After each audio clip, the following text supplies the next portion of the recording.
செங்கோட்டையன் அவர்கள் வந்து அடிப்படை உறுப்பினரிலிருந்து நீக்கப்பட்டது உண்மையிலேயே பெரிய ஒரு பேசும் பொருளா இன்னைக்கு மாறி இருக்கு அப்படிங்கிறது தான் உண்மை. அதாவது செங்கோட்டையன் அவர்கள் வந்து கட்சி கட்டுப்பாட்டை மீறி, அதாவது கட்சியிலிருந்து வெளியேற்றப்பட்ட, அதாவது நீக்கப்பட்டவர்களோட தொடர்புல இருக்கிறார் அப்படின்னு அவர வந்து நீக்கியிருக்கிறாங்க. இது ஒரு புறம் இருக்க, செங்கோட்டையன் அவர்கள் வந்து பதில் சொல்றாங்க. அதாவது எம்ஜிஆர் அவர்களே வந்து கட்சியிலேருந்து பிரிந்து போனவர்கள் வந்து பிரிந்து போனாக்க நம்ம கட்சி பலப்படாது. அது வந்து பெரிய விளைவை ஏற்படுத்தும். தோல்விய ஏற்படுத்துங்கிறதுக்காக நம்ம எஸ்டி சோமசுந்தரம் அவர்களையே வந்து அவர் வீட்ல போய் அழைச்சிட்டு வந்து, நீங்க வந்து கட்சிக்கு வரணும். நம்ம கட்சி பலப்படணும்னு சொல்லி அழைச்சிட்டு வந்தவருங்க.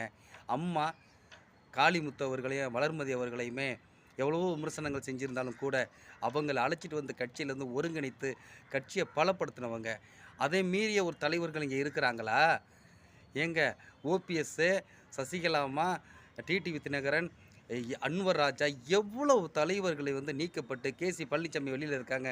எவ்வளவோ தலைவர்கள் நீக்கப்பட்டு, தனித்தனியா துண்டு துண்டா கிடக்கிற போது, நம்ம கட்சி பின்னோக்கி இப்போ போய்க்கிட்டு இருக்கிறது நம்மளுக்கு தெரியலையா? இதெல்லாம் ஒருங்கிணைக்கணும். யாராவது ஒருங்கிணைக்கணும்ல. யாரும் முன்னெடுக்காத போது நான் முன்னெடுக்கிறேன். அப்ப அத வந்து நீங்க வந்து நீக்கப்படுறது எந்த விதத்தில நியாயம்? நான் எம்ஜிஆரால் வந்து அடையாளம் காணப்பட்டவன். நான் 53 வருஷமா வந்து நான் வந்து அரசியல்ல இருக்கிறேன். என்னைய வந்து எந்த ஒரு அறிவிப்பும் இல்லாம, ஒரு நோட்டீஸ் கூட எனக்கு நீங்க அனுப்பாம, ஒரு சீனியர்ன்னு கூட பார்க்காம, நீங்க நீக்கி இருக்கிறது ரொம்ப தவறு. 2வது நீங்க நிரந்தர பொதுச் செயலாளர் கூட கிடையாதுங்க.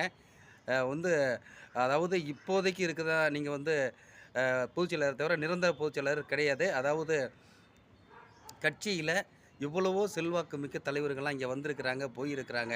ஆனா துண்டாடுவது கிடையாது. துண்டாடுனா கட்சி வளராது. அதனால தான் ஒருங்கிணைக்கணும் அப்படிங்கிறத முன்னெடுத்து தான் நான் வந்து செயல்பட்டேன். அதேபோல பசும்பொன் முத்துராமலிங்கத்தவருடைய ஒரு குரு பூஜையில போய் கலந்துக்கிட்டு, அவங்களோட கலந்து பேசி ஒரு முடிவுக்கு வரணும் அப்படிங்கிற ஒரு எண்ணத்தில தான் நம்ம செயல்பட்டோமே தவிர, இந்த கட்சிக்கு களங்கப்படுத்தணுங்கிறது எண்ணம் இல்ல. அத புரிஞ்சுக்கிடாம, அத வந்து கட்சி நிர்வாக வந்து எடப்பாடி பழனிசாமி வந்து நீக்கியிருக்கிறது பெரிய வருத்தமா இருக்கு. ஆனா, ஒரு சீனியரா என்னை வந்து நீக்குனது எந்த விதத்திலும் செல்லாது. கண்டிப்பாக சட்ட நடவடிக்கையில நான் ஈடுபடுவேன் அப்படிங்கிறதையும் நம்ம செங்கோட்டையன் அவர்கள் வந்து பதிவு பண்றாரு. அதேபோல கட்சி வந்து பல தோல்விகள சந்திச்சுக்கிட்டு இருக்கு. அதாவது நம்ம பல பேர நீக்குறோம், களை எடுக்கிறோங்கிறது நம்ம சொல்லலாமே தவிர, அது களை எடுத்த பிறகு வெற்றி பாதைக்கு போகுதா? ஏன் தோல்வி பாதைக்கு போகுது? அப்படின்னா நம்ம களை எடுக்கல. தவறு பண்ணிக்கிட்டு இருக்கோங்கிறத நம்ம உணர வேண்டாமா?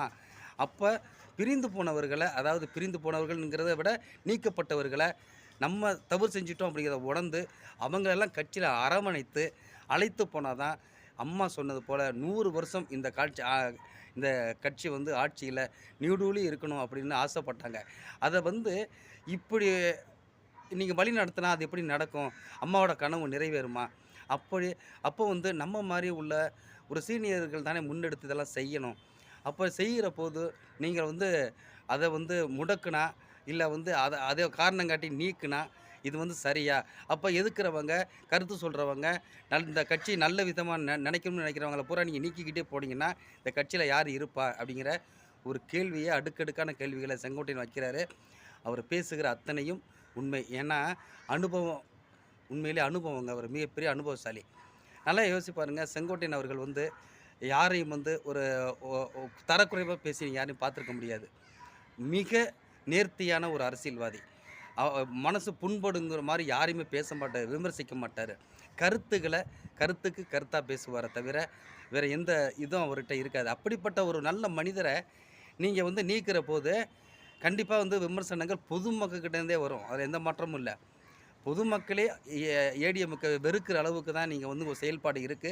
இத களையணும், தவிர்க்கணும் அப்படின்னா, பழையபடி அவங்களெல்லாம் அழைச்சு நீங்க பேசி, ஒருங்கிணைத்து ஒரு ஒரு ஒரு கட்டுக்கோப்பான ஒரு அதிமுக உருவாக்குனா மட்டும் தான், நீங்க எலக்ஷன்ல போய் சந்திக்கிறது நல்லாருக்கும். திமுக வீழ்த்துறதுக்கு உங்களுக்கு ஒரு வாய்ப்பு கிடைக்கும்.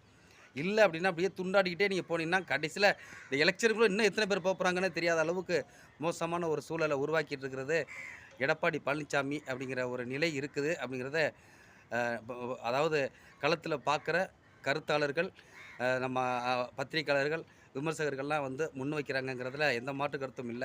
சேகர் பாபு கூட சொல்றாரு, எடப்பாடி பழனிசாமி எல்லாரையும் வந்து வெளியேற்றிவிட்டு கடைசியில் பாஜக அடை வைக்க போகிறாரு அப்படின்ட்டு நம்ம எதிர்க்கட்சியில் உள்ள சேகர் பாபு அவர்களும் சொல்கிறாங்க.